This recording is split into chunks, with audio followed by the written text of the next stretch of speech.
Bonjour à tous et bienvenue sur boursicoté.com pour cette nouvelle analyse technique du CAC 40 en clôture avec une séance donc qui confirme le rebond technique puisque malgré une petite phase d'affaiblissement ce matin, on a bien ouvert donc sur un gap haussier, gap qui a donc été comblé, mais on est reparti à la hausse ici pour revenir au-delà de la zone des 6880 points, cette zone que je vous décrivais comme étant un premier niveau qui aurait pu détecter l'émergence d'un rebond technique. On l'a franchi, on clôture au-delà, puisqu'à 6893,65, le CAC 40 gagne 0,63% par rapport à la clôture de la séance précédente, dans un contexte donc plutôt favorable, et bien aidé par quelques valeurs à forte pondération dans l'indice, comme nous allons le voir dans le palmarès. Du point de vue technique, au niveau des indicateurs, on a un changement de tendance ici au niveau des histogrammes du MACD qui évolue d'une manière positive mais dans la partie inférieure de leur zone d'évolution.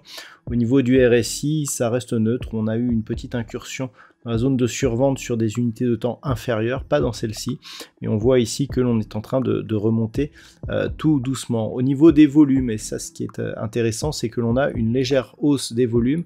Alors certes, ceci reste tout juste dans la moyenne, mais le fait d'avoir ici cette remontée alors qu'on inverse la loi de Dow, puisqu'hier encore je vous disais que les plus hauts et plus bas étaient toujours inférieurs aux précédents. Là c'est l'inverse, ils sont supérieurs à ceux de la bougie précédente, et donc on a une hausse des volumes. Pas encore du niveau des volumes que nous avions ici sur les principales séances baissières, mais en tout cas qui nous indique que un rebond pourrait se mettre en place. Au niveau du palmarès, donc au niveau des plus fortes hausses, on retrouve Hermès qui a diffusé de bons résultats avec plus 2,78%. Dassault Systèmes gagne 2,69%, Unibail, Rodamco, Westfield, Airbus sont au-delà des 2%. Veolia juste derrière. On peut noter L'Oréal et LVMH qui sont 6e et 7e de ce palmarès, ce qui indique une bonne tenue du secteur du luxe, ce qui explique la surperformance de l'indice par rapport à d'autres indices. Au niveau des plus fortes baisses, on retrouve Worldline, moins 2,24%, Schneider Electric, moins 1,76%, Stellantis, moins 1,68%, SI Microelectronics et Crédit Agricole sont sur des pertes proches de 1%.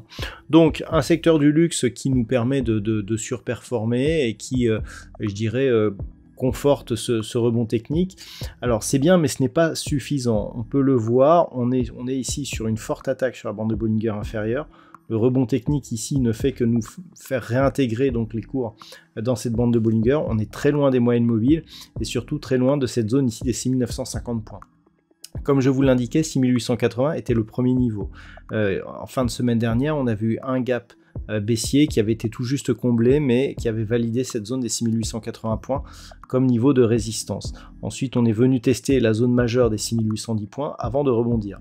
Le fait que l'on revienne au-dessus de cette zone et que donc le gap ici qui s'était ouvert ne soit plus résistant, s'il l'était encore hier, nous indique qu'on est sur un petit retournement de tendance. Maintenant, il faudrait revenir ici sur ce gap et donc sur la zone des 6950 points, puisque c'est suite à cette rupture que l'on a confirmé le suivi de la dynamique baissière. Donc pour l'instant, et tant que l'on est en dessous de cette zone des 6950, en dessous des moyennes mobiles, on est dans un mouvement qui est au mieux technique et qui ne remet pas, en tout cas absolument pas, en cause l'intégralité de cette dynamique qui, elle, reste baissière. Donc les points à surveiller demain, si on continue à monter, au niveau des futurs, c'est relativement stable actuellement, ce sera la zone des 6950 points, l'éventuel comblement de ce gap et la moyenne mobile 20 exponentielle.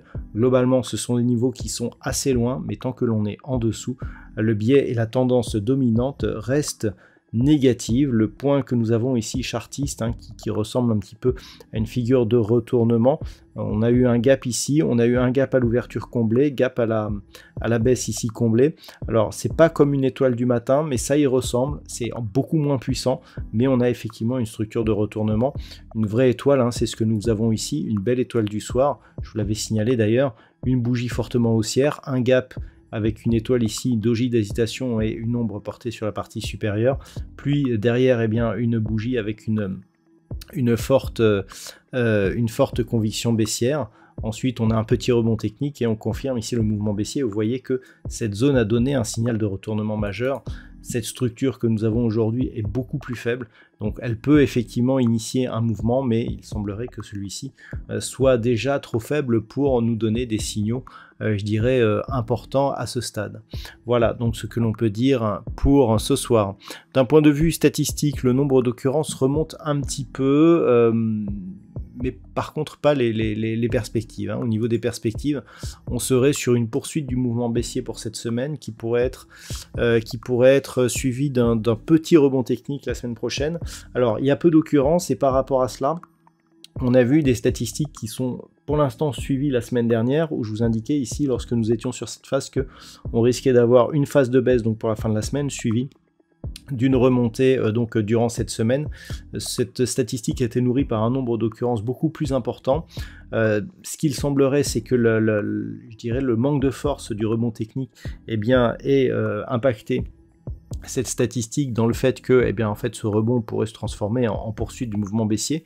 Donc il faudra surveiller la suite. En tout cas, pour l'instant, ça reste relativement faible. Il n'y a pas de gros rebond détecté par l'étude statistique au moment donc de cette analyse. Voilà donc ce que l'on peut dire pour ce soir. Je vous souhaite de passer donc une très bonne soirée. On se retrouve dès demain pour d'autres analyses techniques, toujours sur le site boursicoté.com.